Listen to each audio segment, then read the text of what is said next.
Bir gün bu xoşbəxtliyin sonu gəlir. Sara xəstələnir. Bu dönəmlə bağlı Nəriman Həsənzadənin hələ indi də cavabını tapmadığı sualları var. Belə ki, Saranın xəstəliyi Nəriman Həsənzadənin işıq üzü görən Kimin sualı var əsərinin tənqid atəşinə tutulduğu bir dövrdən sonra üzə çıxıb. Ona demişdilər ki, Nərimanı Yaşatvandan tutub aparacaqlar siyasət. Mənim yazmışam şeylərimdə var, deyirəm ki, 37-ci ili mən yaşamışam. O da gəldi orada, çox şeylər oldu orada.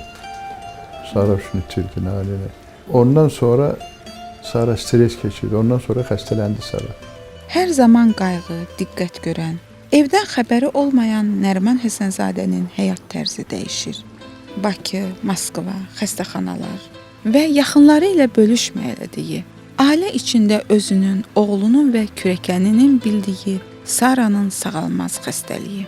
Dünyasını itirənə qədər mən bilmirdim ki, məhz o xəstəlikdəndir anamda. O qədər gizlədirdilər, atam da, yoldaşım da. Elə bilirdim ki, müəyyən xəstəlikdir, keçəcək. Şəkil çəkdirmişik. Mən qəmliyəm, Sara gülərdi, hə. Heç bilmir ki, nə var. Mən bilirəm mən. Ona şeir yazdım ki, deyirəm, niyə kədərlisən, güley bəxtəfər. Əbədi qəm yoxdur, əbədi unut. Ələ düşməyəcək bir də bu dəmlər, əlindən tutuğun xanımı bərk tut.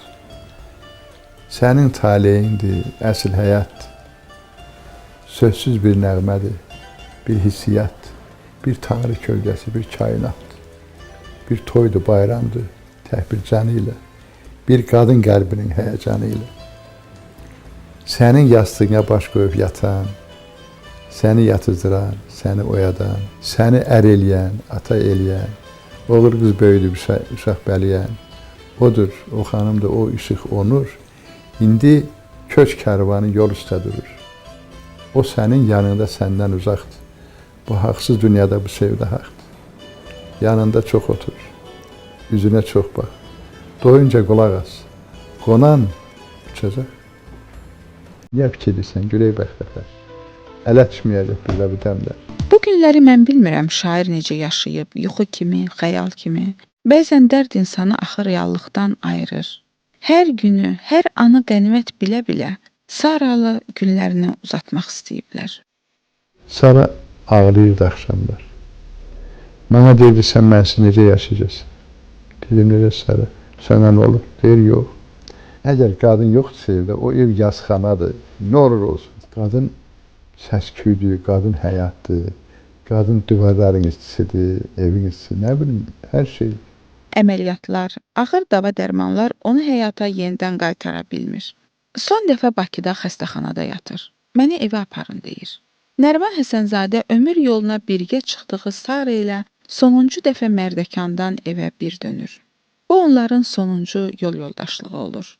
O evdə cəmi 3 gün yaşayır. Həmişə gələndə zəngi basardım, qapını açardı, qadın evdə. Bir il mən ağladım ondan sonra. Çünki qapını özüm açırdım. Evdə yox heç kim. Və evə nəyə gəlirdim bilmirəm. Nə var evdə, nəyə gedirəm evə mən? Evdə qadın yoxsa nəyə gedirsən? O açardı qapını, o yola salardı, dalımda səpərdi. Mən də fasıllanardım, bir cavanlanardım, ayrı cürə, bəziyərdi, gedərdim. O bəziyərdi məni, onun bunun yanında özüm şey eləyərdim. Bəzək onunki idi.